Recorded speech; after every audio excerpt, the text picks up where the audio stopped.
Every day, Ghana harvests crops and extracts minerals from the earth. But what happens to those raw materials next determines their true economic value to the country.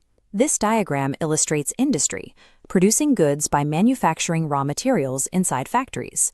The upward trending graph shows economic growth, an increase in value over time. This production scale requires human labor, specialized machinery, and applied technology. Turning raw extraction into finished goods is the necessary step to increase a nation's wealth.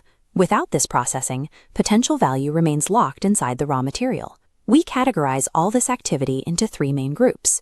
This chart breaks industry down into the primary, secondary, and tertiary sectors. The primary sector involves extracting natural resources directly from the earth.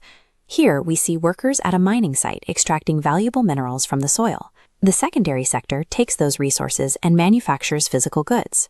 A garment factory floor like this relies on mass production, absorbing surplus labor and heavily reducing unemployment.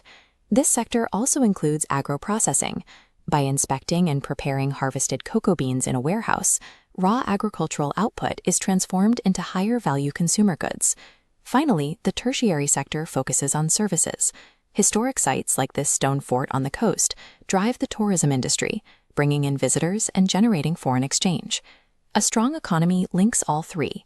Extracted resources must be manufactured into products, and services must support those operations to maximize national wealth.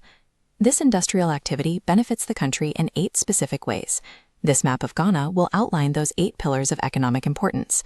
First, industrial expansion directly increases our gross domestic product, driving economic growth. Second, it creates jobs, providing opportunities for skilled and unskilled labor. Third is value addition and export diversification.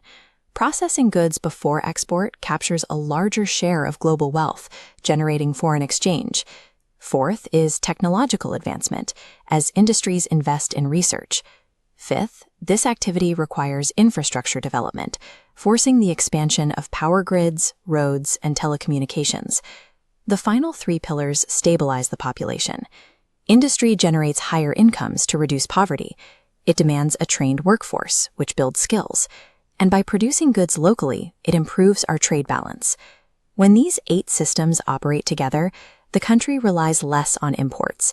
This creates a self-sustaining cycle that protects Ghana from sudden shocks in the global market. Teachers, pause the video, divide into groups and review the instructions. First, identify known Ghanaian industries.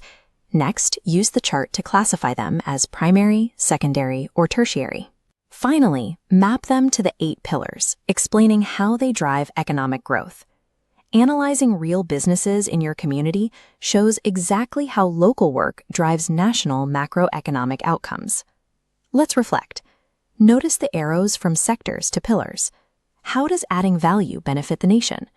Why does industrialization reduce unemployment? Consider the network. Why does a factory require a road? To review, industry transforms materials into goods, creates jobs, demands infrastructure, and drives growth. Look closely at the businesses operating around you. They are the engine building Ghana's future. Keep studying, and we'll see you in the next lesson.